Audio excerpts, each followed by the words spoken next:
Baik, Assalamualaikum warahmatullahi wabarakatuh. Salam sejahtera bagi kita semua. Salam, Om Swastiastu, Namo Buddhaya, salam kebajikan.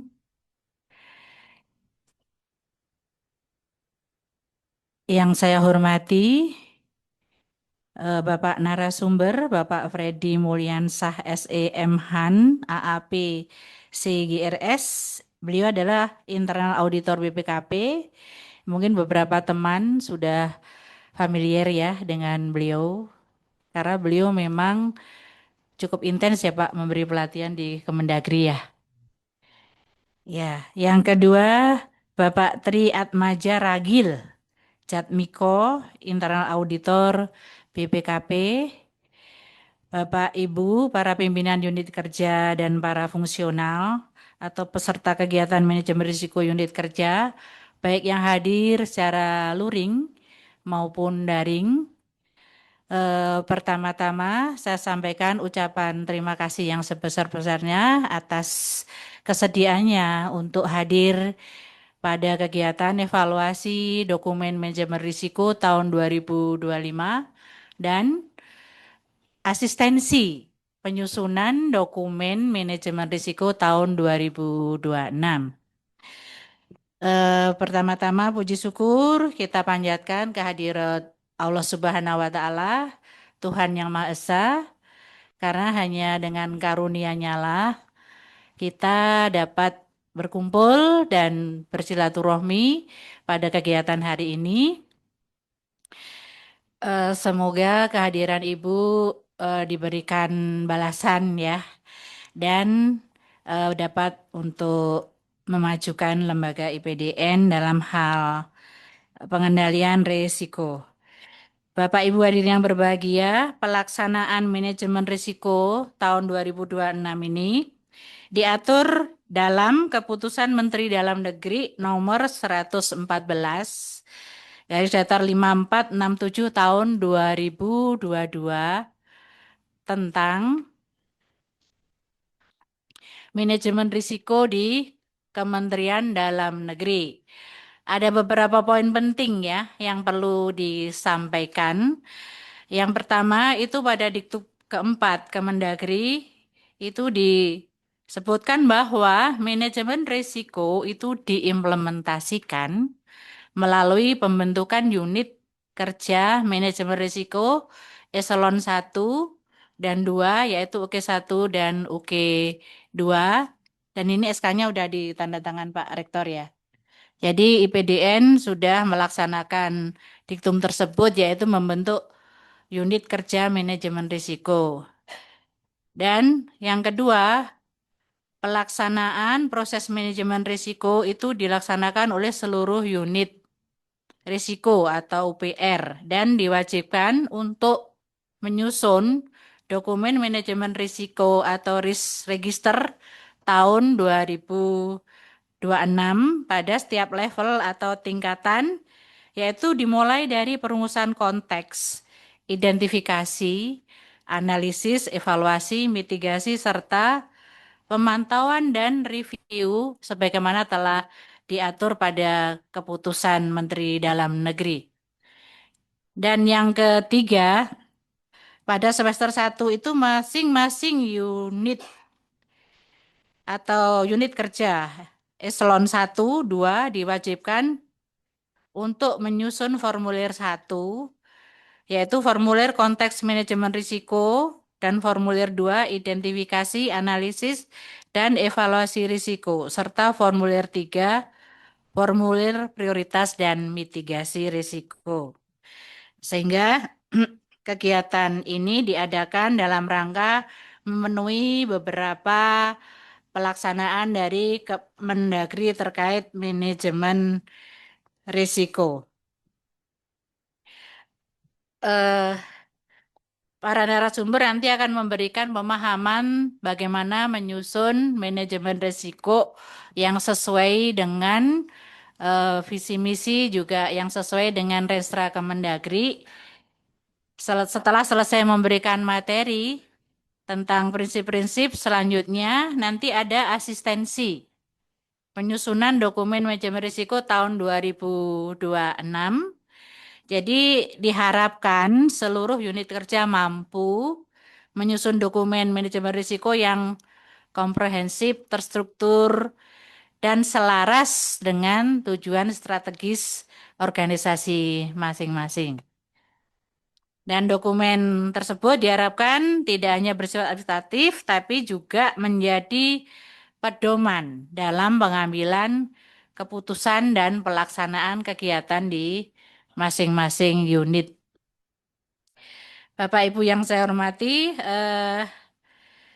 langkah-langkah yang digunakan mulai dari menyusun rencana dan kebijakan untuk mengurangi kemungkinan terjadinya risiko. Jadi dalam menyusun kemungkinan risiko itu memang tim harus berandai-andai ya, jika ini terjadi maka seperti itu. Dan itu potensi risiko yang mungkin dihadapi itu baik internal maupun eksternal.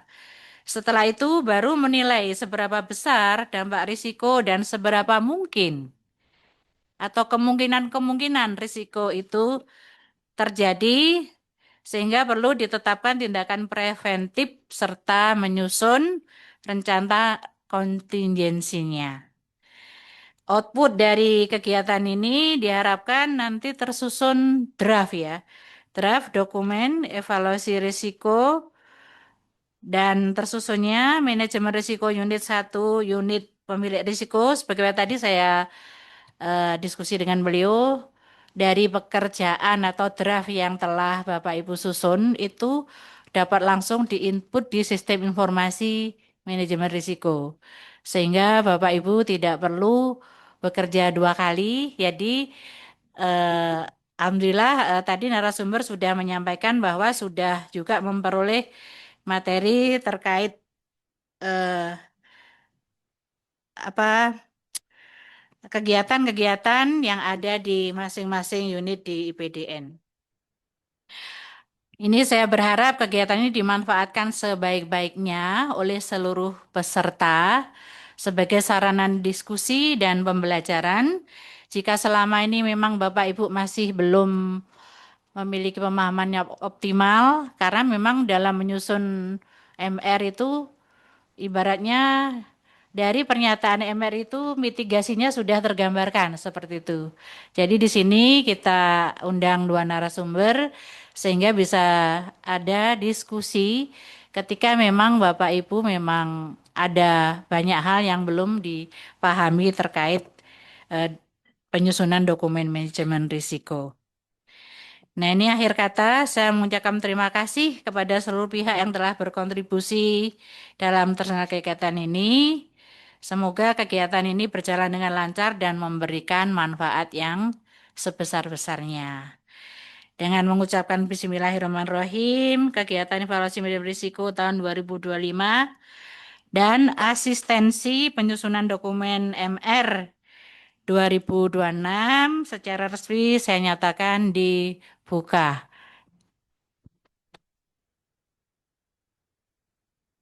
Terima kasih. Assalamualaikum warahmatullahi wabarakatuh.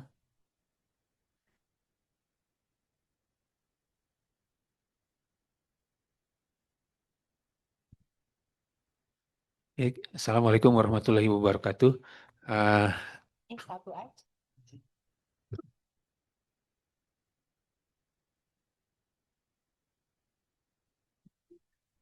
Baik, kami lanjutkan kegiatan ini. Bapak Ibu yang kami hormati, pada kesempatan ini berhubung waktu juga sudah mendesak dan kita mungkin dalam sesi ini akan langsung ya. Pertama tahapannya mungkin ada pemaparan dari narasumber dari BPKP, kemudian dilanjutkan dengan siang. Siang ini langsung ada semacam asistensi. Nanti setelah makan siang, Pak ya, setelah nanti yang pertama akan dipaparkan oleh dua narasumber dari BPKP, kemudian siangnya dilanjutkan dengan asistensinya. Nah, nanti di sanalah nanti kita mungkin termasuk saya juga masih kurang paham ya terkait dengan manajemen risiko ini. Jadi mungkin nanti kita saling bertanya, saling mengetahui bagaimana manajemen risiko itu yang seharusnya yang dibuat. Ah, kami tidak memperpanjang waktu, kami juga mengucapkan terima kasih. Nanti mungkin untuk ada dari bagian perencanaan bisa lebih apa sebagai informasi memberikan informasi terkait dengan Renstra maupun dengan kaitannya dengan manajemen risiko. Mungkin itu saja dari saya sebagai moderator. Kami persilakan kepada Bapak narasumber untuk memberikan materinya. Entah siapa yang mendahului atau mungkin siapa. Baik dari Pak Jatmiko, kami persilakan untuk memberikan arahannya dan nanti dilanjutkan dengan Pak Fredrik. Terima kasih. Wassalamualaikum warahmatullahi wabarakatuh.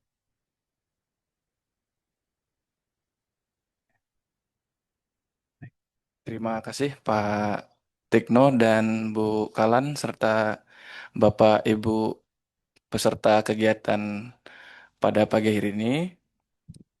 Assalamualaikum warahmatullahi wabarakatuh.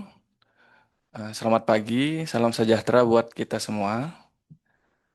Pada pagi hari ini kami akan memulai rangkaian kegiatan kita. Di sini saya akan mencoba memaparkan secara ringkas overview dari eh, apa yang mendasari kegiatan kita di 2 hari ini ke depan, yaitu hasil evaluasi SPP Terintegrasi tahun 2025 di Kementerian Dalam Negeri. Di tahun lalu kan IPDN itu menjadi sampel dari evaluasi kita. Nah, yang ini mohon izin, ini bisa ditampilin nggak Bu ininya? Sudah, oke, siap.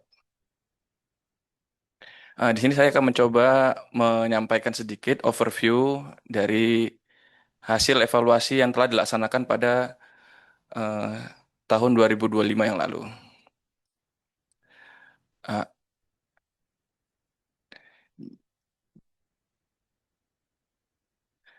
jadi sesuai dengan Perban 5 tahun 2021, Perban BPKP 5 2021 itu tahapan penilaian di Kemendagri itu ada 3 tahapan Bapak Ibu ya. Yang pertama itu dari penilaian mandiri itu dilakukan oleh masing-masing UK. Kemudian eh, penjaminan kualitas itu dilaksanakan oleh Inspektorat Jenderal. Lalu kami dari BPKP itu melaksanakan evaluasi sesuai dengan permintaan yang telah diajukan oleh Kemendagri. Nah, dari hasil evaluasi kemarin itu kita peroleh eh, SPP terintegrasinya itu ada 3 komponen Bapak Ibu ya, yaitu ada SPIP, MRI, dan IEPK. Di mana pada tahun 2005 lalu itu kita SPIP-nya mengalami penurunan Bapak Ibu ya dari tahun 2024. Eh, dari hasil evaluasi yang telah disepakati itu nilai SPIP kita itu turun menjadi 2,829. Lalu MRI-nya 2,866 serta IPK itu cukup jatuh turun ya karena ada keterjadian korupsi di periode penilaian evaluasinya. Itu di 2,6 turunnya. Nah, ini secara ringkas untuk masing-masing uraian hasil penilaiannya. Itu yang pertama dari si komponen SPIP itu ada 3 yang dinilai terkait dengan penetapan tujuan. Salah satunya itu adalah perencanaan. Itu kita 1,2 skornya. Kemudian strukturnya itu lalu ada pencapaian tujuan. Ini unsur-unsur yang pembentuk dari skor SPIP 2,829. Adapun kesimpulan yang kami susun dari hasil evaluasi kami, itu ada 3 poin utama ya Bapak Ibu. Yang pertama itu terkait dengan kualitas perencanaan tuh yang eh, bobotnya itu cukup besar ya, 40% dari total penilaian. Itu dia emang belum optimal. Salah satunya itu adalah terkait dengan eh, penerapan manajemen risiko di instansi Kementerian Dalam Negeri pada umumnya, serta IPDN sebagai salah satu sampel.